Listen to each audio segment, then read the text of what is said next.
thank you all for joining us here today. We're just really pleased that you came to help us to remember our Uncle Don. Don Bean, in his 90th year, passed away peacefully on July 27th at Central Parkland Lodge, Flanagan. We really thank all the staff at Central Parkland Lodge for the wonderful care of Don over the past 3 years.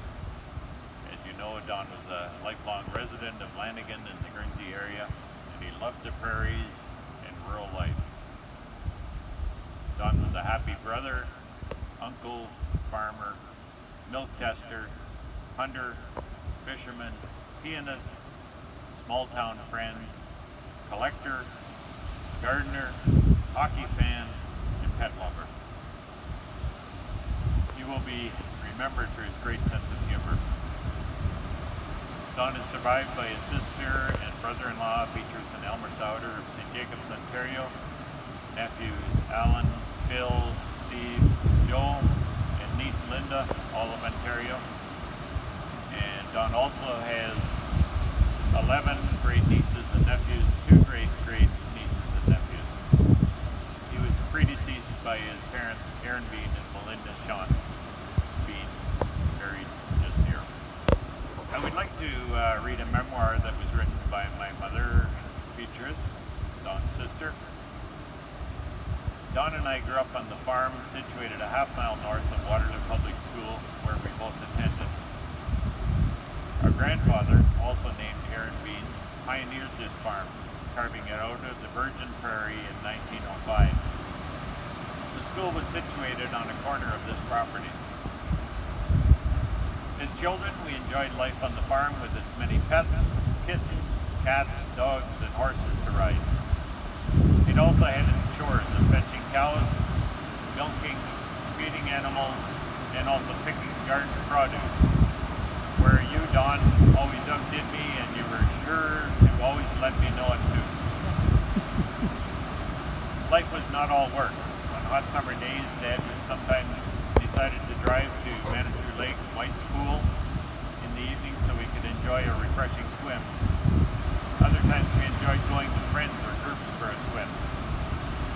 Saturday evening in the summer, we usually went to Guernsey to buy our week's groceries, and it generally meant enjoying an ice cream cone, socializing with friends of all ages, and the moms gathering at either Kunkel's or Erwin Snyder's house for social visits. Saturday afternoon in the winter, there was skating for the kids and curling for the adults. Don really loved his hockey in the winter and baseball in the summer, and traveled frequently to Guernsey to be part of the team. Sunday afternoon, we usually had company for dinner. One time our parents were away and we decided to hitch old Dolly to our 2-wheel cart and go for a drive with our friends.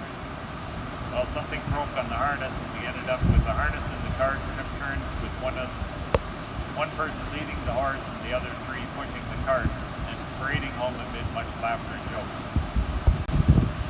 Don and I both took piano lessons, and Don loved it. He flourished with his lessons, filled the house with great music, while my mother defaulted, and we're happy to have some piano music here for him today. During the winter months, the family attended Sharon Mennonite Church, and in the summer and during the winter months, church was held Sunday afternoons to allow the church to warm up. We used covered sleighs with a little stove inside for warmth while traveling, pulled by a team of horses. It was quite a sight with all the various sleighs parked in the churchyard, each with a plume of smoke coming from the chimney. So many memories and the joys of growing up on the prairies. Goodbye, Don, till we meet again. With my love, your sister Beatrice. It's good to hear the memories and some of the recollection of the past and to consider it together. And today I'd like to lead us in a few words of reflection upon Scripture and upon the beauty of life and life everlasting. Whenever I'm at a graveside, there is a natural inclination to look down and to be reminded of our frailty, to be reminded of our humanity, to be be reminded of just dust that we are, and we have seen our share of it in the prairies this summer, in the dry, and now as we're reminded even in the wind as it blows. These are times for solemn reminders. As the Father, it says in Psalm 103, verse 13, has compassion on his children, so the Lord has compassion on those who fear him. For he knows how we are formed. He remembers that we are dust. The life of mortals is like grass. It flourishes like a flower of the field. And then the wind, as it does today, blows over it, and it is gone. Its place remembers it no more. But from everlasting to everlasting, the Lord's love is with those who fear him. It's the promise that when we look down, our gaze does not look as though it is the end, but that it is actually the potential for a new beginning. That's the imagery of a seed. And Jesus is the ultimate one who goes into the ground, but by his death, he produces life and life abundant. As maybe we consider Don, who experienced that time and time again as a gardener. Second thing I'd like us to consider is not just looking down at our feet, but looking around us together as you are gathered, together with you as family from Ontario, Beatrice and her memory as we've heard it together today. We're surrounded with great memories as we look around.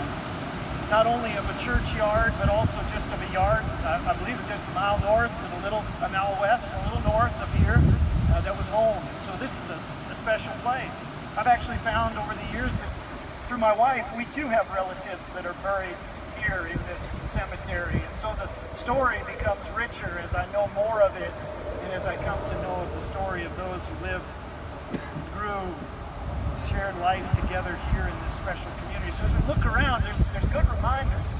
So we lift up our eyes from the dirt and we start to look around and we start to see things a little differently.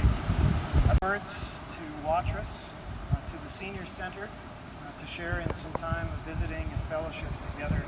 So thank you all for coming, and much love to you all as